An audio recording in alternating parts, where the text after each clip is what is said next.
Hi, I'm Sabrina Stanley, and I'm a professional ultra runner and coach. And when it comes to mindset, I think the biggest key is just to stay positive. And so I'm in just as you train physically, you have to train mentally. And so I'm always monitoring my thoughts. And if there is a negative thought, you acknowledge it, and then you come up with, like, let's say, two positives to that negative thought. So if you're out on a trail run or even a race, and you're like, "This isn't my day. I'm not feeling great." You can't just let that thought float by without acknowledging it's there, because then there's going to be more following it. So say, maybe listen to that thought and go, but I put in all this training and I'm going to keep pushing through this down point that is causing these negative thoughts. And I know for every negative, there's going to be a positive. And so my fresh legs will come. Like, this is my warm up period. And sometimes it takes longer to warm up than you realize. So you just can't succumb to those negative thought processes. You have to really fight to stay positive. It doesn't just come naturally, I think, to a lot of people. And so, just like I said, physically that you train, you have to train mentally as well. And so during the middle of a race, you have to constantly be checking in with yourself, and even just hyping yourself up. You have to be your biggest hype man. So tell yourself you're doing great. And I'll even do that aloud during a race. If I'm in a low point, I'll be like, "You're doing awesome right now. Like, keep going. Just push. Because if you let yourself beat yourself up, then that's how your race is going to go, or that's how your training is going to go." And so those negative thoughts really influence every aspect of race day through training and on that special day. Just getting out the door on days when you don't feel like it, or um, it's the weather's bad, or you have plans that just sound like you'd rather just sit on the couch and watch Friends or something cozy. To get out the door day after day after day, you really have to have that fire and that drive for something that's special to you. And, like, I think there's some famous quote that, like, motivation is crap. And so then you have to have determination, and you have to have something to turn to when you are feeling low. And it's good to have somebody in your life to say, "Hey, remind me why I'm doing this. Remind me why I need to go out." Or just say, "I don't have to do a 16-mile run today," or whatever you have planned. Go out and say, "I'm going to get in half of that. And then at halfway point, I'll see how I'm feeling." Because there are days that I think you need rest, but at the same time, you need to push through those down points.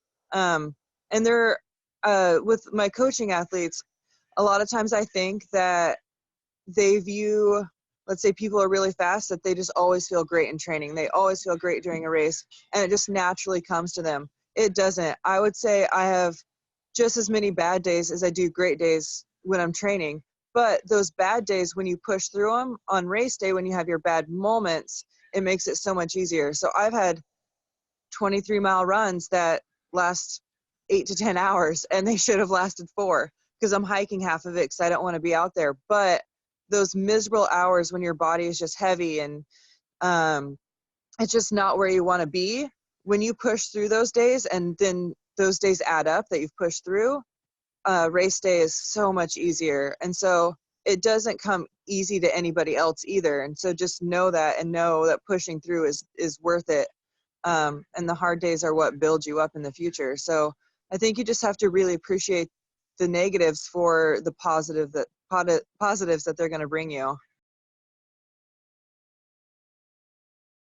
I think going into a race, you have to believe in yourself, because I mean, if you didn't believe in yourself, then you're going to be beating yourself up. I didn't get into the training I was supposed to. I didn't eat the way I was supposed to.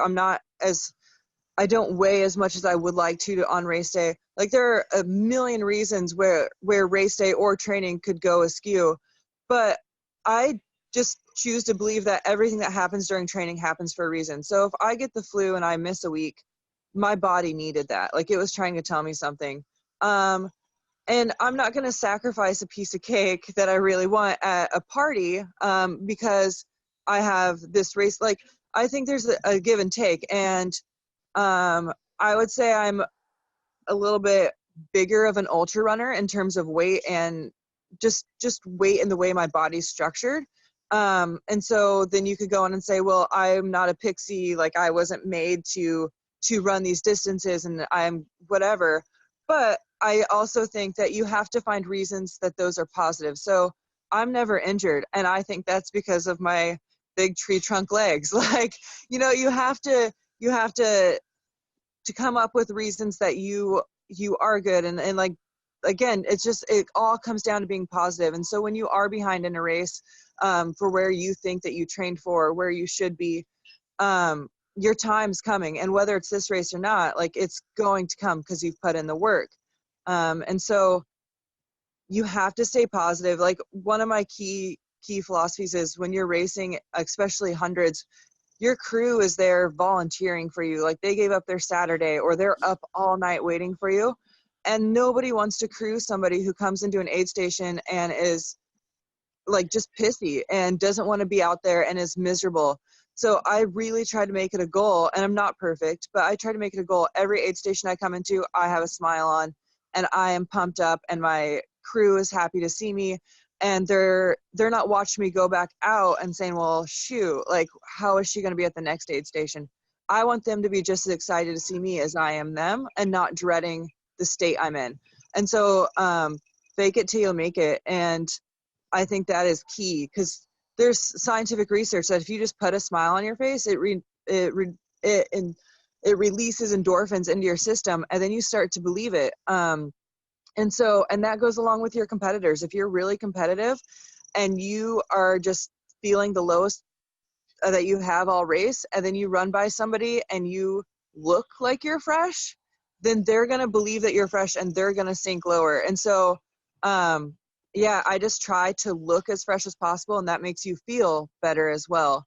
And yeah, you really have to monitor your thoughts mentally, and stay aware the entire race of not only your pace, but what's going through your head.